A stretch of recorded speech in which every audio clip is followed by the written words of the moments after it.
Sina Janine Gutierrez at Kim Chu ang bagong mga mukha ng Tanduay para sa 2025, kung saan nagtapat sila sa paseksihan bilang calendar girls.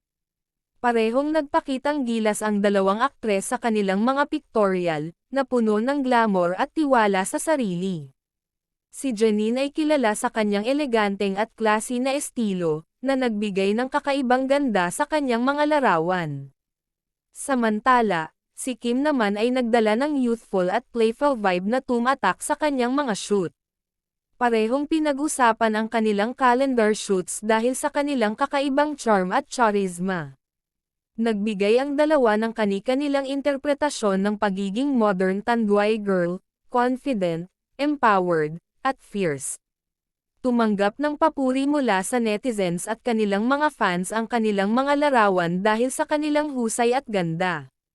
Ang kolaborasyong ito ay nagmarka ng bago at mas matapang na branding para sa Tanduay ngayong taon.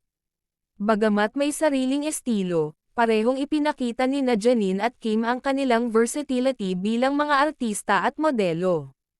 Ang kanilang pagiging calendar girl ngayong 2025 ay nagpatunay sa kanilang kasikatan at husay sa industriya.